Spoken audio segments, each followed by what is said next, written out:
जलालतुल इल्म हुजूर हाफिज़ मिल्लत अलैहि रहमत रिज़वान फरमाया करते थे, ज़मीन के ऊपर काम और ज़मीन के नीचे आराम। जी हाँ नाज़रीन, अगर इसकी जीती जागती कोई मिसाल, कोई सबूत आप देखना चाहते हैं तो आओ जमशेदपुर के सरज़मीन पर चलें। मैं आपको दिखाता हूँ वो शख्सियत जिसने अपनी पूरी ज़िंदगी काम ही काम में गुजार दी और आज ज़मीन के अंदर ज़मीन के नीचे वो आराम करते हुए नज़र आ रहे हैं। आपके जहन में सवाल पैदा होता होगा, वो ज़ात आखिर कौन सी है? तो मैं आपको बता दूँ, वो ज़ात कोई और नहीं बल्कि रईसुल मुनाज़िरीन, उम्दतुल असातिज़ा, उस्ताजुल असातिज़ा हुजूर अल्लामा अरशदुल क़ादरी अलैहि रहमत रिज़वान की ज़ात बाबरकात है। कौन अरशदुल क़ादरी? वो अल्लामा अरशदुल क़ादरी रहमतुल्लाहि ताला अलैहि, जो तदरीस का मैदान हो या तसनीफ़ का मैदान हो, मुनाज़रा का मैदान हो या तबलीग का मैदान हो, हर मैदान में यगाना रोज़गार और यकताई ज़माना नज़र आते हैं। जी हाँ, अल्लामा अरशदुल क़ादरी अलैहि रहमत रिज़वान एक ऐसा नाम जो तारीख़ के सफ़हात में सुनहरे हरफों से लिखे जाने वाला नाम है, जिन्होंने अपनी पूरी ज़िंदगी मज़हब इस्लाम के नशर व इशाअत में, रसूल पाक अलैहिस्सलातु वस्सलाम के दीन की तबलीग में गुजार दी। जी हाँ, आपकी ज़िंदगी और आपकी हयात और ख़िदमत का मुताला अगर आप करें तो आप देखेंगे हिंदुस्तान ही नहीं बल्कि बैरून हिंद में भी अल्लामा मौसूफ़ ने ऐसे ऐसे काम अंजाम दिए हैं जो एक आदमी अपने मुख्तसर से ज़िंदगी में अंजाम देना बहुत मुश्किल और बड़ा काम होता है, लेकिन यह आपकी करामत ही कहिए कि मुख्तसर से ज़िंदगी में अल्लामा मौसूफ़ ने इतने इतने बड़े बड़े काम अंजाम देते हुए नज़र आए हैं। आप सन 1925 में इख्तलाफ रिवायात के साथ यूपी के सरज़मीन बलिया का ज़िला है, यहाँ आपकी पैदाइश होती है, और सन 1944 में हिंदुस्तान का अज़ीम शान इदारा जामिया अशरफिया मुबारकपुर आज़मगढ़ साहब की फ़रागत होती है, और आपकी तसानीफ़ की तादाद 30 से ज़ायद हैं, और ऐसे ऐसे तसनीफ़ात आपने की हैं कि जिसको पढ़ो तो उर्दू अदब का गौहर लुटाता हुआ नज़र आता है, इल्म का ज़ख़ीरा नज़र आता है, और आपकी किताबों से आपके इल्म का अंदाज़ा लगाया जा सकता है। आपकी मशहूर ज़माना किताब में ज़लज़ला है, ज़ेर ज़बर है, नक्श करबला है, लाल अज़ार है, दावत इंसाफ,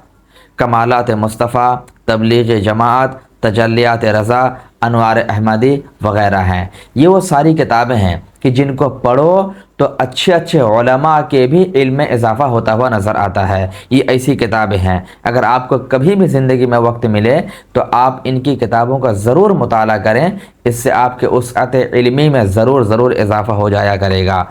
और आप जामिया अशरफिया मुबारकपुर के वो अजीम फ़र्जंद हैं कि जिन पर ख़ुद सरकार हुजूर हाफिज़ मिल्लत को फ़ख्र हुआ करता था, नाज हुआ करता था। आप हुजूर हाफिज़ मिल्लत अलैहि रहमत रिज़वान के तिलमीज़ रशीद में से शुमार होते हैं। हुजूर हाफिज़ मिल्लत अलैहि रहमत रिज़वान अक्सर अल्लामा मौसूफ़ के बारे में फ़रमाया करते थे कि पूरी ज़िंदगी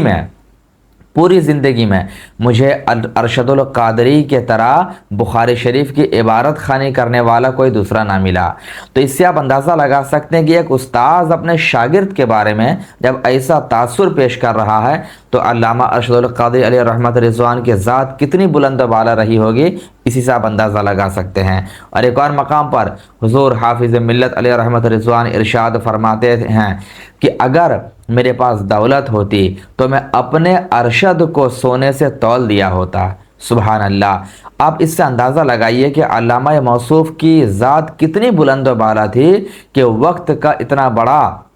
आलिम दीन, जिनको दुनिया हाफिज़ मिल्लत जलालतुल इल्म के नाम से जाना करती थी, उनका यह फरमान आलिशान है। इनके अलावा हुजूर अल्लामा अरशदुल क़ादरी अलैहि रहमत रिज़वान ने ज़िंदगी में बेशुमार मदारिस कायम किए, मसाजिद कायम किए, बहुत सारे तबलीगी मिशंस कायम किए। मैं आपकी मालूमात के लिए उनमें से चंद यहाँ पर जिक्र कर देता हूँ। आपकी ज़िंदगी के अहम कारनामों में मदारिस में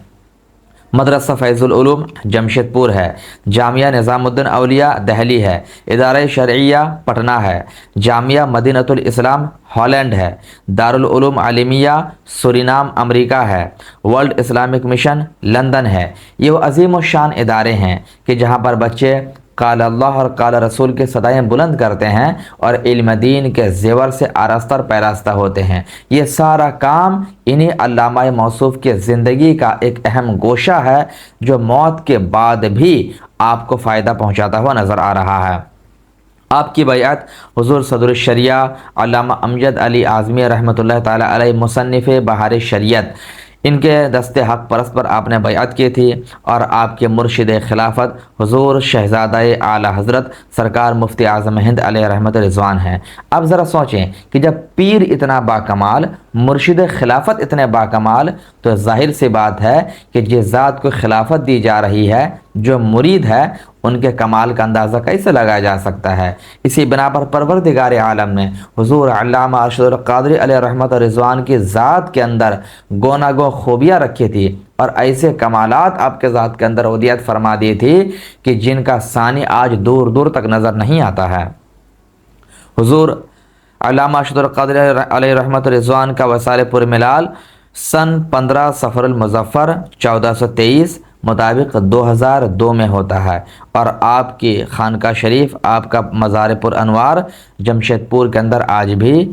بنا ہوا ہے۔ آپ جا کر وہاں زیارت کر سکتے ہیں اور ان کو فیض و برکات سے مالا مال بھی ہو سکتے ہیں۔ سرکار علامہ ارشد القادری علیہ رحمت رضوان جاتے جاتے یہ وصیت کر کے گئے تھے کہ مجھے اس جگہ دفن کرنا جہاں پر شعبہ حفظ کے طلبہ بیٹھ کر دن و رات قرآن پاک کی تلاوت کریں گے، اور آج آپ جا کر دیکھیں آپ کا درگاہ، آپ کا مزار پاک اسی جگہ بنایا گیا ہے کہ جو بالکل شعبہ حفظ کا جو درسگاہ ہے، اسی درسگاہ کی دیوار سے متصل آپ کے مزار پاک کو بنایا گیا ہے، کیونکہ آپ کی خواہش یہ تھی کہ جب بچے دن و رات قرآن پاک یاد کریں گے، وہ قرآن پاک کو سنایا کریں گے، تو میں اپنی قبر سے ان کی تلاوت قرآن کو سنا کروں گا اور میری روح کو اس سے سکون ملا کرے گی۔ تو اس سے آپ اندازہ لگا سکتے ہیں کہ علامہ موصوف کی ذات کس قدر بلند و بالا ذات تھی، جو دنیا میں رہے تو اللہ و رسول کی یاد میں ڈوبے رہتے تھے، اور جب دنیا سے جا رہے ہیں تب بھی ایسی قیمتی وصیت کر کے دنیا سے جا رہے ہیں۔ تو بہرحال یہ مختصر سی ویڈیو ایک ڈاکومنٹری ویڈیو تھی جو ہم نے رئیس القلم رئیس المناظرین علامہ ارشد القادری علیہ رحمت رضوان کے سوانح حیات پر مشتمل آپ کے روبرو پیش کی۔ آپ سے گزارش ہے کہ اس معلوماتی ویڈیو کو خوب شیئر کریں تاکہ ہر کوئی اتنی بڑی شخصیت کے بارے میں جان سکے، آپ کے علم کے بارے میں، آپ کی قربانی کے بارے میں، آپ کے تبلیغ مشن کے بارے میں جان سکے۔ اللہ پاک کی بارگاہ میں دعا گو ہوں کہ مولا تبارک و تعالی حضور علامہ ارشد القادری علیہ رحمت رضوان کے مزار پر انوار پر مسلسل رحمت نور کی بارشیں نازل عطا فرمائے، اور ہم سبوں کو ان کے فیض و برکات سے مالا مال ہونے کی توفیق عطا فرمائے۔ السلام علیکم ورحمۃ اللہ۔